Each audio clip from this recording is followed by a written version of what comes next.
I'll try it again. No, right, this happened. But anyway, yes, I was walking through botanical gardens in Sydney, Australia, and I listened to Lucy in the Sky with Diamonds Light, you know. And all the flowers, when it's sort of like, you know, cellophane flowers of yellow and green, all the flowers started to turn into cellophane light. And it was actually following the music. And it was almost like walking through the song, you know.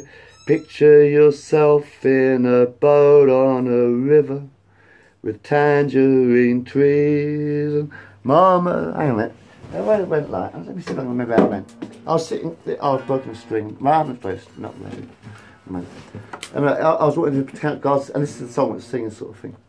Picture yourself in a boat on a river with tangerine trees and kaleidoscope skies. So I can't remember the fucking words. I'm not in the mood for playing guitar. I was talking. I'm not in the mood for playing guitar tonight. And I was listening to Lucy After Diamonds. That was my first LSD trip, sort of thing, and all that. And all the flowers, like, literally turned to the cellophane and cellophane flowers of yellow and green towering over your head, and all that kind of thing. And it was like exactly like that. And anyway, I was sort of like looking around, like, and like the Sydney Opera House. It looks like a yacht anyway. It was just looked like a yacht, you know, sort of like it always does. So Sydney Opera House didn't change much when I was tripping on LSD. But what happened was the flowers started to sort of like flowing with the music, like they started swaying with the wind to the music. The flowers were swaying to the music, and they started to turn into cellophane flowers, like, you know, the yellow and green, because they were tropical flowers anyway, like. And then I started sort of like swaying and looking at the puddles because it was raining. And when the rain hit the puddles, it just splashed, and you had a great big circle, it splashed out, and all these different kaleidoscopic colours, of sort of like in the black of the puddle. In the black of the puddle, there's like round circles, like spanning around like that. Wonderful it was. Oh, that was beautiful. And then I decided, well, look, I was tripping. I realised I was tripping off my face just a little bit too much. So I decided I needed to lie down, right? Because I figured, right, okay, I'm tripping off my face now. I've got to hold it back a bit. I didn't feel comfortable tripping off. Well, I did feel comfortable, but I thought, you know, I was tripping too much at first. So I actually decided to hold it back. Because I knew this trip was going to be a really strong trip, you see. I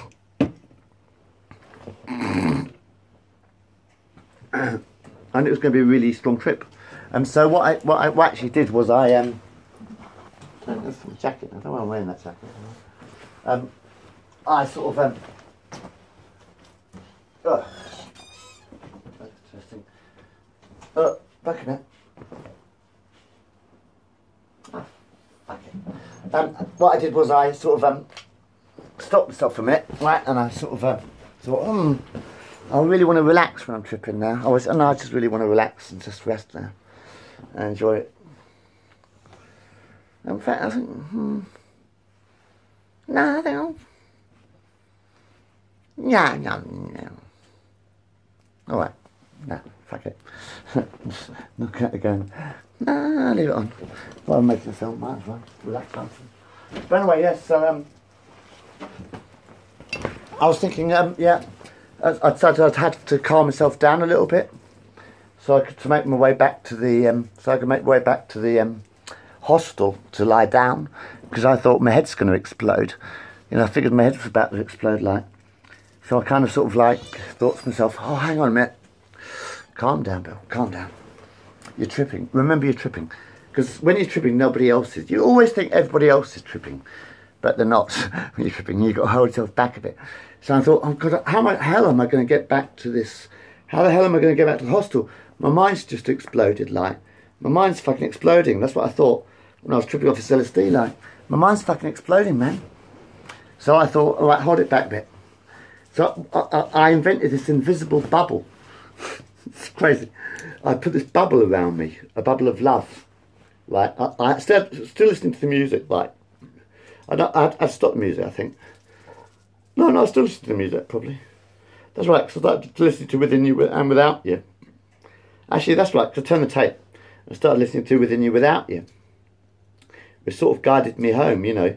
Like we were talking about the space between us all and the people. That's right, that's what happened. Because I was getting a bit panicking. And I turned the tape over and started playing Within You and Without You. That's it. And it said, we were talking about the space between the soul and all that. And I started to relax a bit. I started mellowing in this trip. I was still tripping, but I started mellowing a bit. And I sort of felt, I sort of built an invisible force field. This is when George Harrison was still alive at this point, by the way. 1990, George Harrison was still alive at this point. John Lennon was dead, obviously.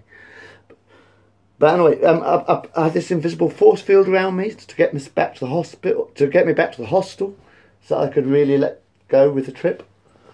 So anyway, what happened was, I was listening to the song. You know, we were talking about space between the soul and the people who gain the world and lose their soul, sort of thing. And I was listening to Within You and Without You, anyway. And sort of George Harrison, he sort of guided me back to the hostel, like, you know, that everything was one, and everything felt like it was one, and I felt at one with the universe, right? So anyway, I managed to get back to the hostel, sort of like eventually somehow. Can't remember everything, but I remember most of it. And like, I lay down in the bed, right? I lay down in the bed, and I was in a bunk bed because there's 4 people in the hostel. I was on my own at the time, in that room. That day, and I was staring up at the planks of the wood. I'd taken the headphones off by now, you know, because my mind had. Once I lay down, I took the headphones off because I let the songs guide me home.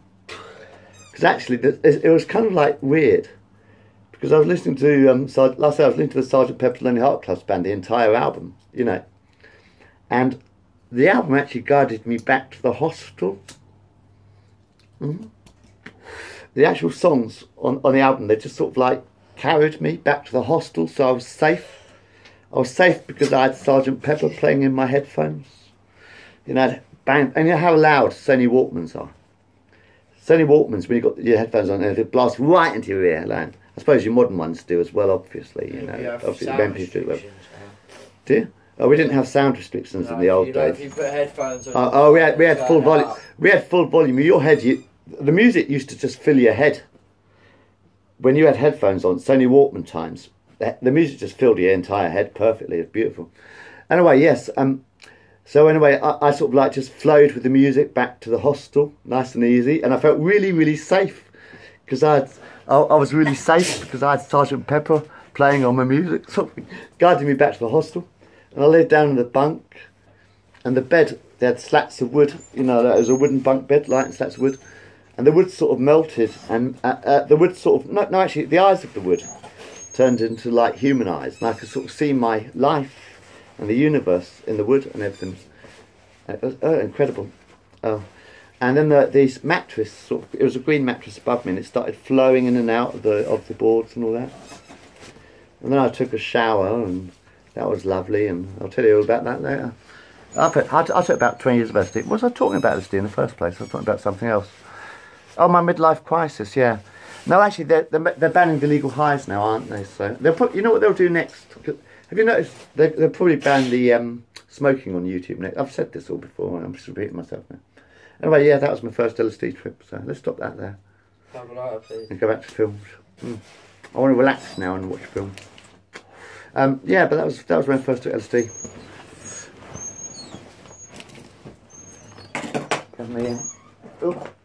Grab me a grinder. No, don't throw it, please. And me phone, please. Why do you sit there, Lee? You don't want to make a film tonight? We're good. Huh? No, let's not. Let's watch something, yeah? Huh? I ain't making a film. I'll do something, but I'm not making a film. No. I mean, if you had anything to say, all right, you ain't got enough to say. All right. Hello, Lee. Goodbye, Lee. How are you tonight? All right. Yeah. Yeah. What have you been up to? Anything? Working. What you been doing? Working at Green Corps. Yeah. How's Harrison? Alright, I've got him tomorrow. Yeah. So what's happening with work?